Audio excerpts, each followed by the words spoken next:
Hi, everyone. Good morning. Thank you so much for joining me today for episode 3 of Teodora Talks Tech. If this is your first time here, welcome. We've had 2 episodes broadcast here on the Made of Millions YouTube channel already. The first episode was a kind of general introduction to digital wellness. That is the main topic which I'm talking about in this 5-part series. And then last week on Monday, we were talking about social media and the way our very, very social brain satisfies some of its needs on social media and some of the ways in which social media falls a little bit short of satisfying our needs. And then for this episode, we're really talking about my personal favorite topic when it comes to this kind of general theme of digital wellness, and that's really children and technology. And that is the reason why, as a psychotherapist and someone who's worked a lot with children and parents, I became very interested in digital wellness and also in the role that technology plays in all of our lives. So we're getting a couple of hellos here. Hi, Kyle. It's great to see you. And Kyle's coming live from Sarajevo. So we've got quite a time difference there. I'm based on the Hudson River in New Jersey, so just overlooking Manhattan, one of the kind of most intense parts of the world to be in right now, although I know that there are other parts that are going through much more difficult times. So to begin with, for those of you who are watching us live, you might be watching us on a recording much later on. We're at about kind of week 2 or 3, depending on where you are, of physical distancing. A lot of people are spending a lot of their time online, and a lot is being said about that. Kind of the quality of the time that we're spending with our devices, with the content that we're consuming. So what I really want to do here for the next sort of 25 to 30 minutes is share with you some of this curated content that I've put together on this topic of children and technology, and really try and make sure that it's going to be worth your while to spend the next sort of half an hour with me. So like I said, we're talking about children and technology today. It is one of my absolute favorite topics to talk about, and I frequently talk about this at schools, at workplaces. I speak with teachers, and I speak with parents, and I speak with children about this topic as well. And sometime last year, when I was delivering a workshop on this topic of digital wellness, and I was speaking to tweens and teens, this was the first slide that I shared with them, knowing that it would get quite an interesting reaction out of them, and it did. For the first maybe 5 to 10 seconds, they just kind of looked at this strange device with this kind of expression on their face that seemed to suggest, what is that? And they were trying very hard to figure out what it was. In the end, I let them know that this was my first, we can't even call it a smart device, but my first personal device. This is what the kind of the smartphone looked like in the late 90s. On top of that, it wasn't really my device. It was the device of my family. And so I'd like to think that this wasn't that long ago. Perhaps it was. What we definitely know is that technology has changed in a huge way since then. And the kinds of technologies that children are consuming and owning, and that they're surrounded by on a daily basis, has drastically changed as compared to my old Nokia phone. So what I want to talk to you about is really the state of technology use among children. The episode next week, episode 4, is going to be on the topic of parenting in the age of technology, which is my other favorite topic to talk about. So for this episode right now, I'm not going to be talking that much about kind of parenting guidelines or tips or suggestions so much. I really want to look at children. I want to look at the kinds of technologies that they're using, what some of the data seems to show us in terms of their kind of emotional behavioral patterns around technology through this information that I've curated for you today, and really look at what are some of the things that we need to be mindful of generally, not just as parents, when it comes to children using technology. And the way I've split this up is that for the first half, I'm going to be talking about younger children, so children from 0 to about 8, and then with the second half, we're going to be looking at tweens and teens, so that age group of about 8 to 18 years. So let's look at younger kids first. You'll notice that all of the graphs and the data that I'm sharing with you comes from Common Sense Media. If you haven't heard of this organization, you definitely have to go and check out their website. If you're more interested in any of this data that I'm sharing, I'm just, as I said, sharing a few snippets for you that I've curated. But these are extensive reports that the organization has been putting together since 2011. So I would really encourage you to go to their website and check out a lot of this information. There really is a whole wealth of data there that really shows you how the trends have changed. So one of the most interesting things for me is when we look at the amount of time that children, very young children, so 0 to 8, are now spending consuming media.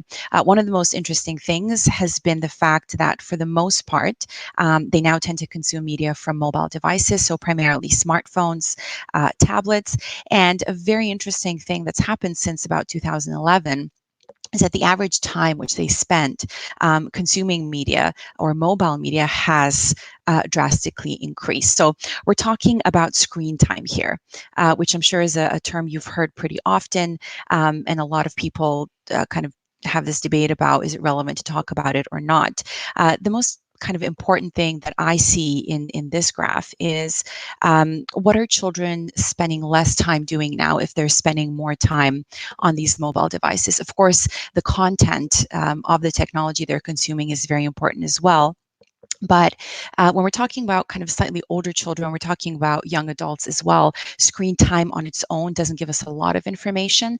But when we're talking about very young children, especially that kind of 0 to 2 group, screen time does become very, very important. And we know, of course, that the American Pediatric Association, whose website I would also recommend you visit, has given out some guidelines on some of these time limits. But what the research shows is that they've only reached about 1 in 5 parents with their recommendations. So why is this screen time really important for children when they're very, very young? Well, there are what I like to think of as kind of 3 states that children need to be in order to develop in a really healthy way.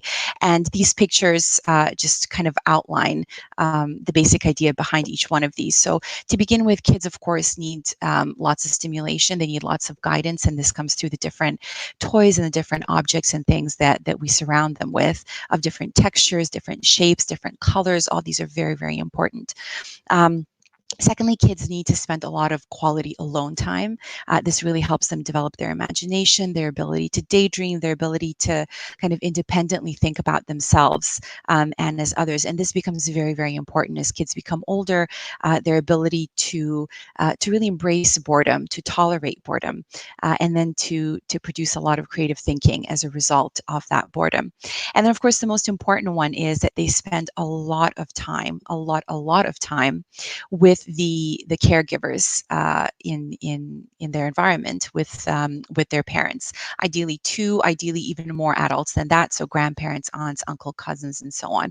So that kind of human to human time is really, really important. And one of the reasons why we're seeing this kind of change in trends when it comes to how much time children spend online is that what we're seeing is they're starting to miss out a lot on that quality time spent with the adults in their lives because of the pace of life nowadays, busyness, work schedules, and so on. So this is one of the kind of one of the areas that is becoming quite endangered, although you can see how really within all 3 of these, technology is starting to play a role. These states, as I've called them, are all primarily really important for the reason of brain development. So some of the most important things that children need to develop are of course, their social emotional abilities and skills. So things like empathy, their ability to self-help, but their ability to seek out help from other people as well. Getting along with others. So things like conflict resolution, their problem-solving skills, of course, their cognitive skills as well. Things like resilience, things like coping, and of course, as they get older, they start learning these more complex kind of psychological states and behavioral states and skills. And like I said, we're seeing technology infiltrate all three of these different areas. And it may be that this is kind of perfectly harmless, but what I think is really important is that we need to really understand what aspects of technology and technology use are perfectly fine for children, what aspects are really harmless, and what aspects may not be. And so this is why I really advocate for caution and for a kind of mindful and an intentional approach when it comes to technology use, especially for this very, very young group of children, especially that kind of zero to 4 group. So the tech challenges, as I see it, for this particular age group, is really a couple of things. The first question is, can technology support, and not only support but enhance development? If it can, how can it do that? In what kind of form, and how can it do it? And is it capable of doing this based on kind of how it's designed, how it's conceptualized, so that it doesn't get in the way of a lot of these really important developmental processes that children need to go through? So one of the terms that we use for this is technoference. So this idea that technology can interfere with a lot of different aspects of our lives, of child development, definitely when we're talking about this very young group. And another kind of concept that I like to talk about a lot is humane technology. So what does humane technology look like? So when we're talking about this very young group of children, some of the ways in which technology can kind of stay out of the way is, first of all, to make sure that it doesn't take you as the parent or the grandparent, aunt, uncle, cousin away from the child. So that is really the first step that is incredibly important. We're seeing certain trends in technology that are kind of ensuring that devices and that different platforms and apps are getting in between, are getting in the way of that direct connection between the child and the parent. There's certain smart diapers coming out, smart strollers, a number of other technologies that are starting to replace a lot of the very, very basic, very kind of primal functions that parents serve in a child's life. So it's very important that these technologies don't get in the way of that. It's very important that they don't overstimulate the child. It's very important that they don't affect their ability to communicate well, both verbally and non-verbally. So we have some research that shows that children's vocabulary ends up being quite restricted if they spend a lot of time around screens. Again, this is research done by the American Academy of Pediatrics. Um, we also really need to make sure that technology doesn't infringe on their ability to self-lead in their discovery of themselves and the world, because oftentimes the problem with technology, and this is something to kind of look out for, is that it tends to supply us with far too much information and stimulation. And this isn't just true for younger kids, but for older ones as well. And a kind of more sort of long-term view is really that we make sure that technology doesn't build up a kind of digital identity out of young kids that they are going to either regret later or be embarrassed by later. And this kind of falls into the category of sharenting, which is something that we're going to be talking about next week. But one thing that I definitely always make sure that parents understand, parents of younger kids, is that really the only app or the only platform or form of technology, if you will, that children below the age of about 4 need in order to develop in a healthy way is the parent. That is it. And anybody who tells you otherwise really doesn't understand a whole lot about the way very, very young children develop. One of the biggest reasons, again, why I'm a proponent of not exposing children to far too much virtual kind of digital stimulation very early on, I think is really beautifully illustrated in this image called Season's Greetings, a piece of artwork by the very well-known and yet not well-known artist Banksy. Banksy created this as a kind of commentary on air pollution, so a completely different topic, but I think it encapsulates this idea really, really well of this inability to tell the difference between what is real and what is something else. Not just speaking about fake news, but talking about everything really. So I think this is one of the most important things that we need to watch out for when it comes to how very young children use technology. We need to be able to kind of make sure that they are able to tell the difference between what is real and what isn't. That's when it comes to younger children. When we look at older children now, we're looking at that group of children aged 8 up to about 18. We kind of fortunately or unfortunately have a lot more information, a lot more data about this group of kids. So I want to share some kind of a few highlights for you. Again, this comes out of the research by Common Sense Media. So we're going to look at some of their behaviors and some of their habits. And again, when we're looking at the amount of time, that's always our starting point, the amount of time that they're spending online, we first of all find that about a fifth of 8-year-olds, this is in 2019, own their own smartphone. Of course, we don't have data on 2020 yet, so it'll be interesting to see if this number has gone up. It probably has. But what we know from last year is that about a third of tweens spend about 4 to 8 hours a day consuming entertainment-based screen media. And about a third of teens spend a lot more time. So they spend more than 8 hours a day consuming entertainment screen media. And remember, this is screen content that doesn't include homework or schoolwork. So that goes on top of that. The percentage of young people who say they watch online videos has shot up in a very, very significant way. Again, most of the data on that from last year is really attached to YouTube. YouTube at that point was the most popular platform. I think with the past few months being what they have been, what we're probably going to see is a little bit of a shift there, and TikTok is probably going to show to be the most popular platform right now, but we're going to have to wait and see. There are some gender differences. So if I told you that one gender prefers video gaming and the other one prefers listening to music, I would imagine that you'd probably be able to correctly guess that video gaming is preferred by boys and listening to music by girls, although boys tend to enjoy listening to music as well. That's second on their list. The number of teens and tweens using computers for homework has shot up. It shot up in 2019. Of course, now we know that it's probably grown exponentially as well.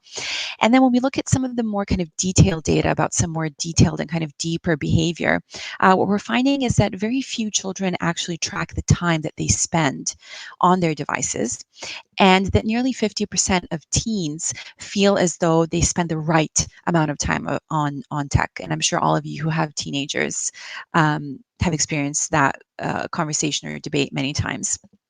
Another kind of troubling finding is that about 36% of teens will wake up during the night and they will check their device for reasons other than checking the time. And we find the numbers there to be quite high when it comes to their parents as well. And when it comes to the way parents and children interact when it comes to technology, what their dynamic is. Common Sense Media did this really interesting piece of research. This was back in 2016. So again, it would be very interesting to see how some of these trends have changed. But two of the really most important elements here that I would like you to think about and that I would encourage you to find out a little bit more about afterwards is this idea of addiction and distraction. And those were the two main themes of this particular piece of research. It was all about finding balance and what are parents and children's views when it comes to how much balance they all have.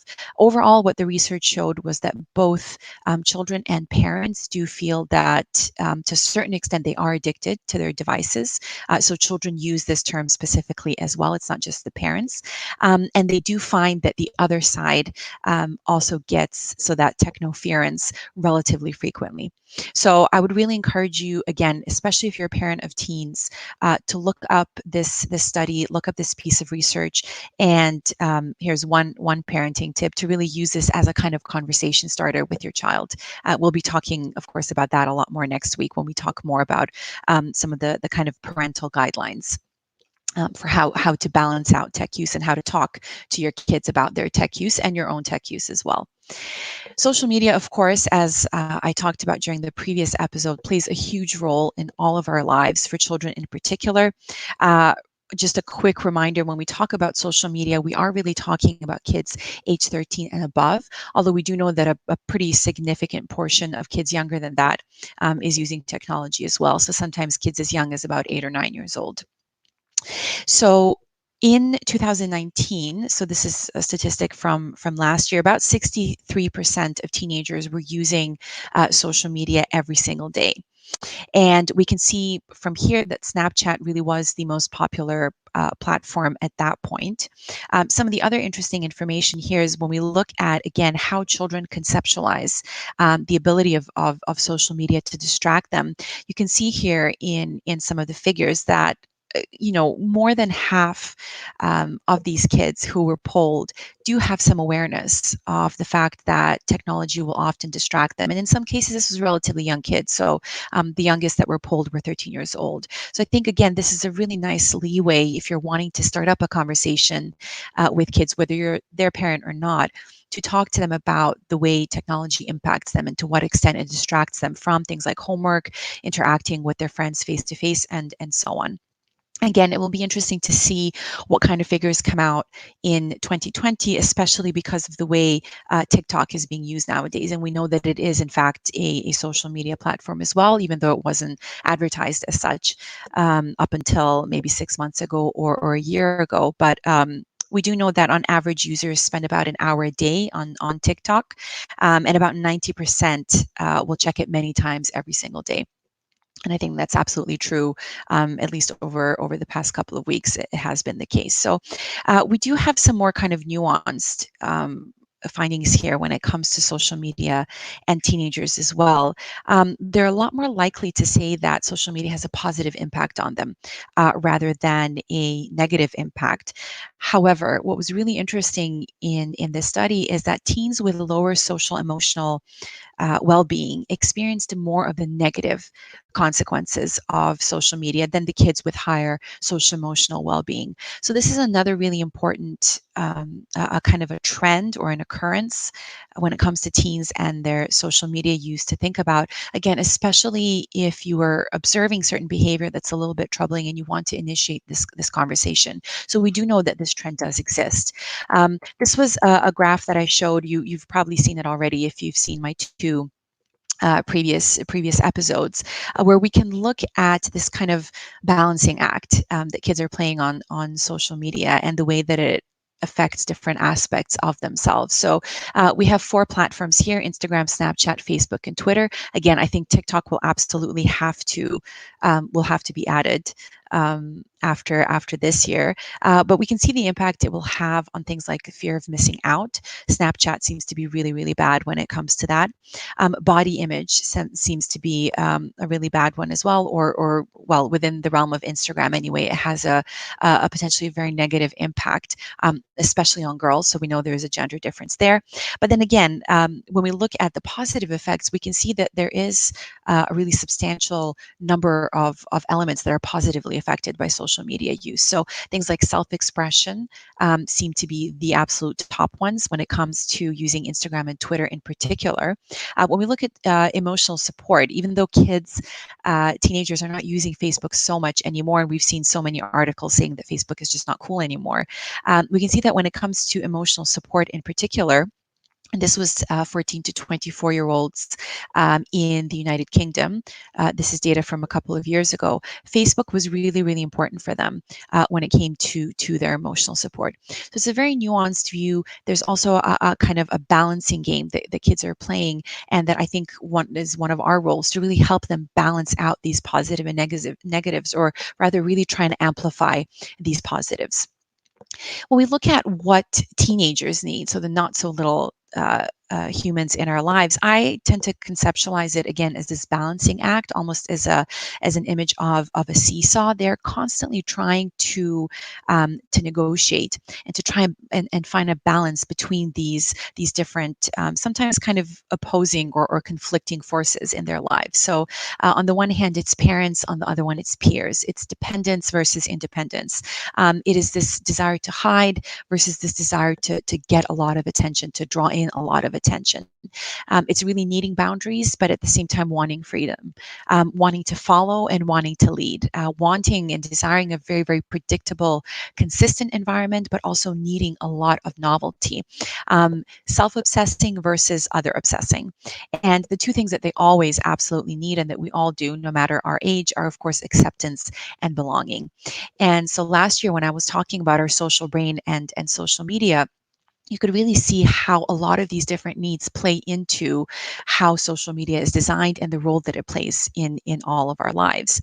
And I want to just very, very briefly take a moment to kind of blame the brain and pin all of this down to the brain development of teenagers. There's a wonderful book called Brainstorm that I would recommend all parents of teenagers or kids who are about to become teenagers to read by Dr. Daniel J. Siegel, who's written a number of other books on children. But he talks about these brain changes in children and how they reflect on these different needs that they have. And I feel that they also reflect on the way children interact with social media. And this is really important to know. So the kind of the basic idea here that you can see from these arrows are really the directions in which our brain development goes. And the important thing to remember is that the very kind of bottom and back parts of our brain are the most primitive, the oldest, the kind of deepest, darkest, if you will, parts of our brain. They are the first ones to develop. Unfortunately, and you may have heard this before, the kind of more higher level, more complex, the really truly human, very uniquely human aspects of our brain come in kind of this section here. So our frontal lobes, this whole area here, and brain development tends to work from the bottom and back moving forward. So you may have heard that the frontal lobes don't really finish developing until we're about 25 years of age. And so I think that, and especially again, going back to these different needs that tweens and teens have, really shows you why they engage with social media in the ways that they do. And they also show you what some of the kind of the pitfalls are when it comes to this tech challenge with this particular age group, so about 8 to 18 years old. So the question is, how can tweens and teens use technology in a safe way?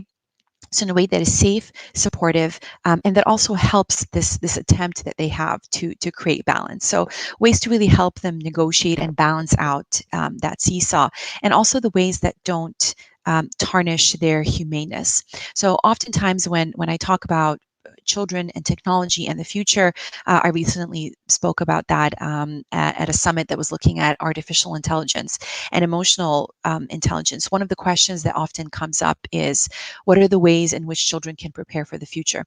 And or what do they need to learn to be prepared for the future? And in my mind, what they really need to learn most of all is what it means to be human, to be able to recognize their humanity or their humaneness, or all of those skills and characteristics such as empathy and compassion and kindness and the ability to get along with others. Those are the things that are going to be really, really important for children to be aware of and to really learn how to do as we move into this kind of increasingly digitalized world, especially when it comes to artificial intelligence. So it's very important for this age group to keep in mind some of those kind of deeper level pitfalls and really help kids to avoid them. So some of the basic ones are related to things like safety and privacy. So we really have to both help them and educate them about the platforms that they're using. A lot of platforms that are very commonly used by children, such as Facebook Messenger, Amazon Echo, or the Echo Dot for kids, have had a lot of safety and security issues, even though they were marketed as not having any of these. So children's safety and security can be compromised as a result of this. And this is one of the most important things that we really need to keep in mind, one of the biggest challenges. Another one is digital citizenship. That doesn't just include these elements of safety and security and responsibility, but really also the treatment of others. So how do teens and tweens kind of treat other people? A lot of the times what we find is that they act in ways that we consider to be inappropriate and ways in which they wouldn't behave if they were faced with someone kind of in the real world. We unfortunately often find this with adults as well. And this is again why I tend to advocate for minimal technology when children are younger, because they need to practice kind of being human with other humans first. Very logical, I would say. Self-management of their kind of digital personas on platforms such as Instagram. Again, if we go back and we look at a lot of these needs that children have, or tweens and teens do anyway, a lot of these will play out on their online kind of platforms and profiles, the different apps that they use. So one of the new trends that we're seeing now is children are becoming more aware of the fact that once you put something out there into the digital space, it's always there. But what this seems to have caused them to do is to keep going back and forth between their various posts, edit them, and sometimes even delete them maybe as soon as a few minutes after having posted them. So while on the one hand, again, we're talking about the seesaw, on the one hand, it's very positive that they're aware of the fact that once you put information out there, it stays. We also don't want them to be spending that much time on these devices and again, kind of self-obsess and obsess about the way others see them and keep going back and kind of playing around with a lot of the information that they're sharing with other people. And which also, of course, takes away time from doing a lot of other things. So really, it is a balancing act, and it's absolutely not an easy one. One of the kind of the biggest cautions that I think needs to be shared with tweens, teens, but with adults as well. And again, you would have seen this kind of part humorous, part very very serious image that I created. I shared that during the previous few episodes. This is this idea that I feel like this is a label that should be placed on any form of tech nowadays, that warns us to use this technology with care if you have a brain that makes you prone to the following things: avoid discomfort, be drawn to novelty, form habits, care about what other members of your species think, make social comparisons, and be scared of missing out. And of course, the kind of joke there is that every single brain has a tendency to do all of these different things. And so really, regardless of your age, what part of the world you live in, what types of tech you're using, this is a kind of first step to being introduced to technology. We need to be aware of some of these brain patterns that we have, or rather needs. And I talked about that during the previous episode, what some of the basic needs of our brain are. And we need to be aware of how technology plays into these in so many different ways. Now, the final few thoughts that I want to share with you before we wrap up touch up on children and technology and kind of the current state of physical distancing that we're in, and children spending a lot of time at home, spending a lot of time away from their friends. So like I said, we don't have data from 2020 yet, because it has really been an extraordinary year already, and it's really only the end of March. But if we look really hard at some of the patterns and the behaviors like I have, we can see interesting things happening kind of as they occur. We can see that priorities have shifted, and the rules, of course, have changed a little bit. So this is one post that I wanted to share, that I came across recently from a parent in an online group, a Facebook group that I'm a part of, and they shared this post and tagged it as social distancing, or physical distancing, as a lot of us are calling it right now. So what they said here is, I just want to say how Roblox, Fortnite, and other online games that people can't stand on here, meaning in that particular group, have been a savior during this coronavirus stuff. My kids are enjoying playing with friends, talking with them, playing with them. It makes me smile. I have even been playing. So we're seeing some of the patterns around how children are using technology and what parents are finding is acceptable really shifting. And one thing, of course, I would say is that we still need to make sure that children are very safe, very aware, very responsible on all of these platforms. But of course, if this is their primary way of satisfying some of those needs of being connected to other kids, then we absolutely need to make these platforms available to them. The other one is to do with rules being put in place now that everyone's confined at home, now that everyone is either working at home or studying from home. And this was an interesting question of whether parents can handle some of the rules that their children place on them. We've mostly been talking about the rules that parents are placing on their children when they're working from home. Being quiet, making sure you don't talk, you don't just barge in, and so on. This was a poster that was shared by one of my contacts on LinkedIn, a mother who works a lot from home and had put together a similar list for her kids, and then a few days later found this particular list. So it says rules for parents, and there are a few rules there to do with the fact that her kids are now having to stay at home and do distance learning. And I love these because so many of them overlap with the rules that parents have placed on children. So things like being decently dressed, not yelling, um, don't ask me why I'm coming out of the room. I have permission. Really interesting things like that. So kids are really testing our ability to, I think, trust them, to respect their opinion. It's again that balance between being dependent on you. So at the bottom there, you can say, if there's any food, save some for me. So there is still that element of dependence there. Absolutely. They still need to be fed and clothed and everything else. But there is this desire to be more independent and to be trusted. And I think this situation is as difficult and painful and challenging as it has been for children, for families in particular, I think is giving us this kind of one of the little silver linings, this kind of glimmer of an opportunity to show kids that we do trust them and that we can give them a lot of space to be independent, to be self-led, to decide on some of the rules for themselves.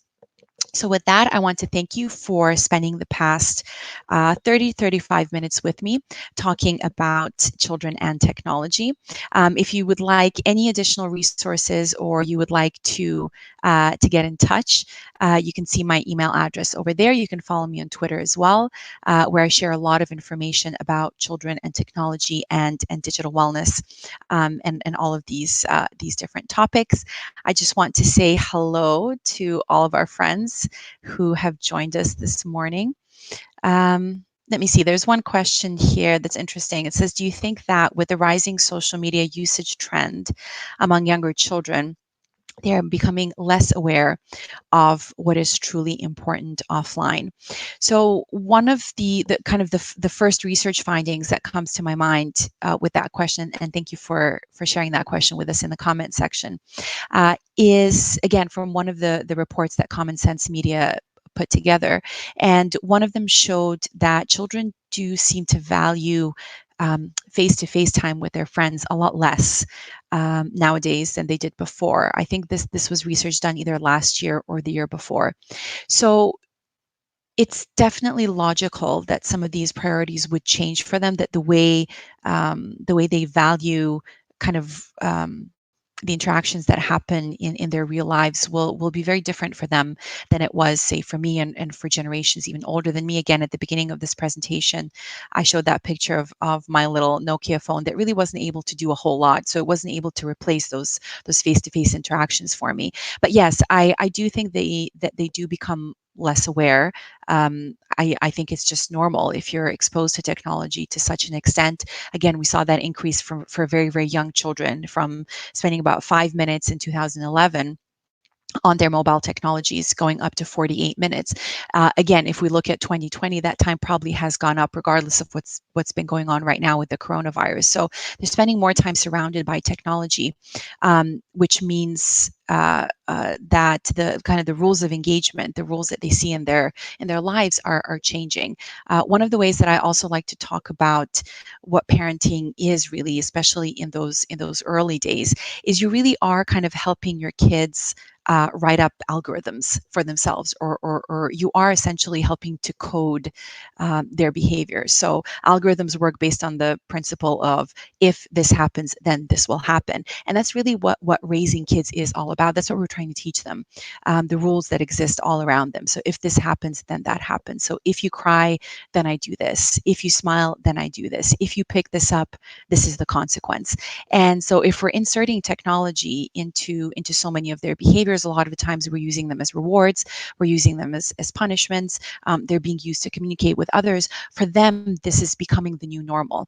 And again, going back to what I was saying before about very young children using technology, that's why I do advocate for the minimal use of technology by young children, or the minimal exposure to technology by those very, very young kids, because we want them to be aware, not just of what is truly important offline, because that might vary, right, depending on your own values or your family's values, but because we really need them to develop those kind of deepest and most human and most humane skills, because they're only going to be, and we are all only going to be more and more surrounded by technology.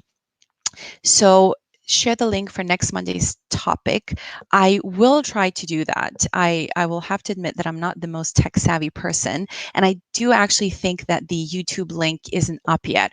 So what I would encourage you to do is to send me an email if you like, Annie, and I will send you that link as soon as it is up. It's not up just yet. What you can also do is just come back to the Made of Millions YouTube channel, set a reminder for yourself.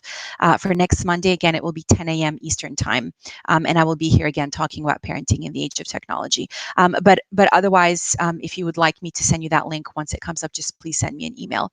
And then I'll just answer, or try to answer very briefly, one more question before we wrap up. We've gone over time a little bit.